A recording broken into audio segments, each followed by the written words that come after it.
Greetings. Welcome to step 8 of our Awakening in 30 Steps. Today's contemplation is on how to become a suitable student.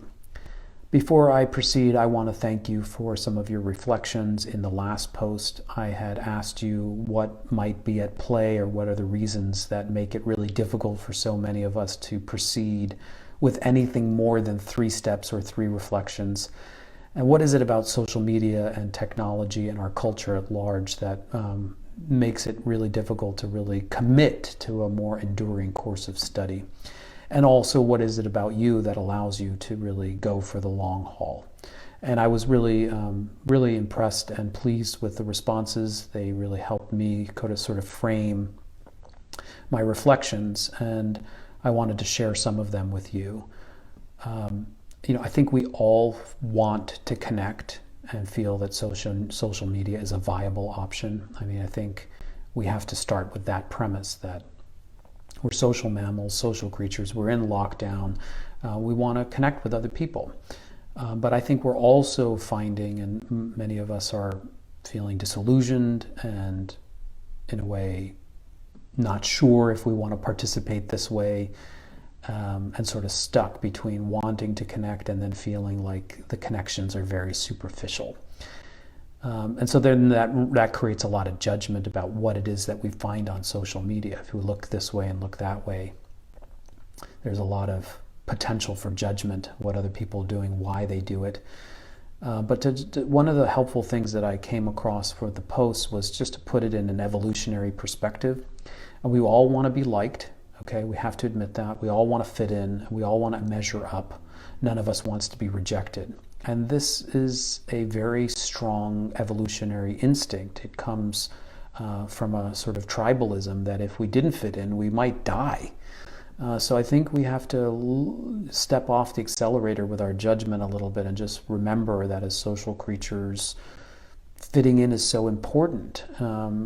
But I then think we have to really recognize we've crossed this threshold with the emergence of very, very powerful technology and very, very powerful social media platforms that can so quickly amplify our instincts and our id impulses and our fantasies and our yearnings, but also our fears.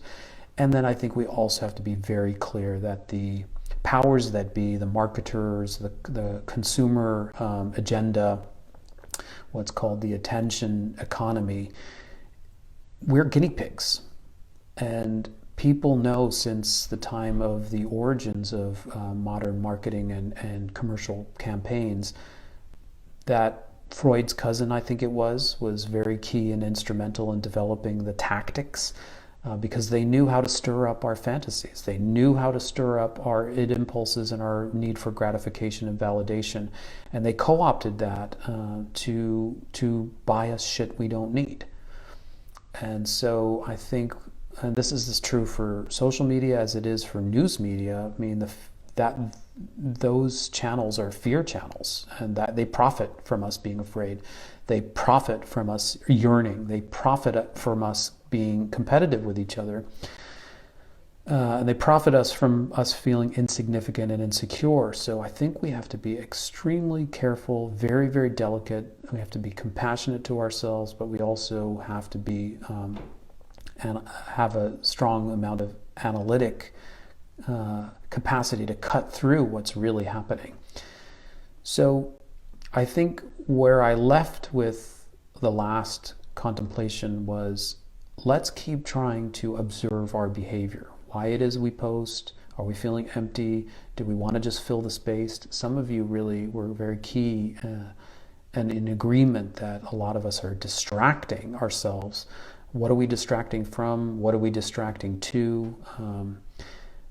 Filling the space, feeling needy, wanting just enough connection, but not really wanting to commit or have any accountability.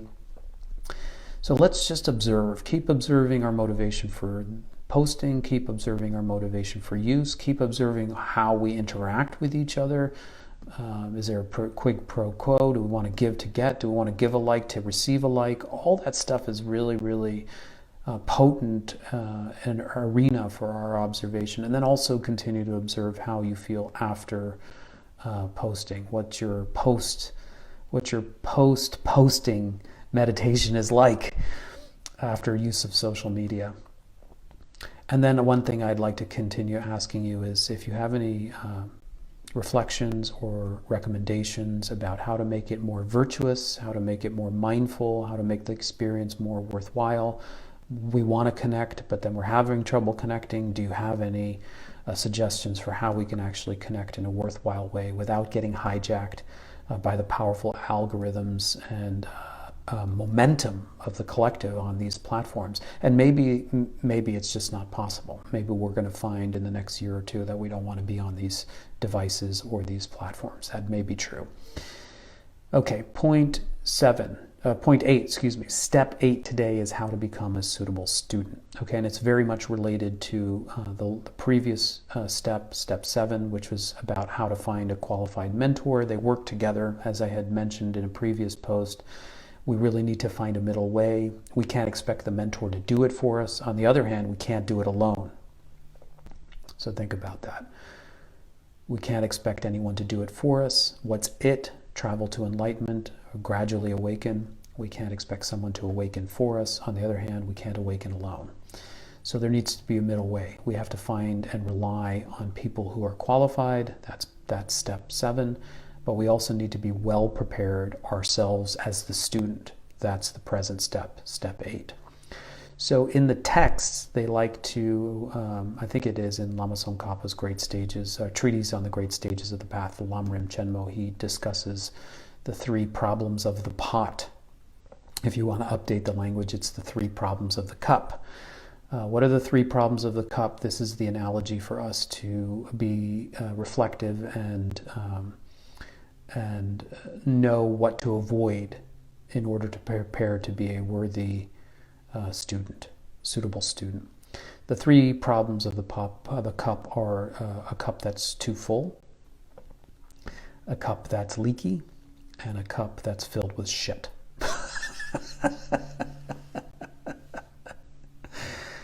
Okay, the first problem of the cup is the too full cup.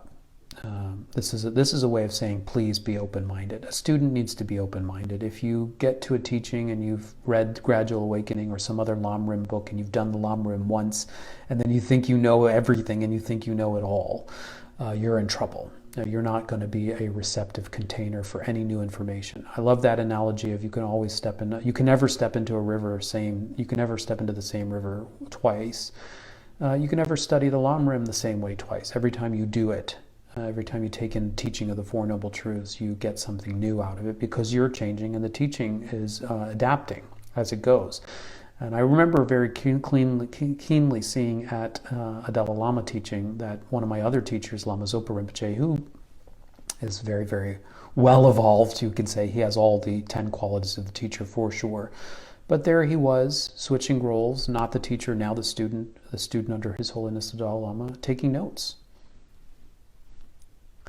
So you never feel like you have it all figured out. Be receptive. On the other hand, let's say you're in the yoga world and you're in your yoga shala and one of your very good teachers have taught you how to do the asana posture, and then you go to a new center and someone's teaching the exact same posture but slightly different, like a different kind of modification. There, I think it's important to not hook, line, and sinker just swallow everything that's given to you because there is an authority.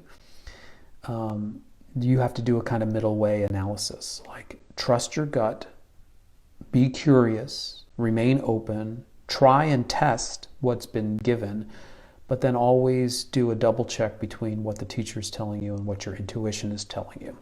So, for example, if the teacher's talk starts talking about infinite life or karma theory and you're not comfortable with that, see if you can remain open, be open-minded, watch your assumptions, but then see if you can, have a dialogue about it, and maybe an enduring dialogue, maybe not just 1 hour, one session, but months and months and months of it. So that's the open-mindedness, and that is the antidote to being too full.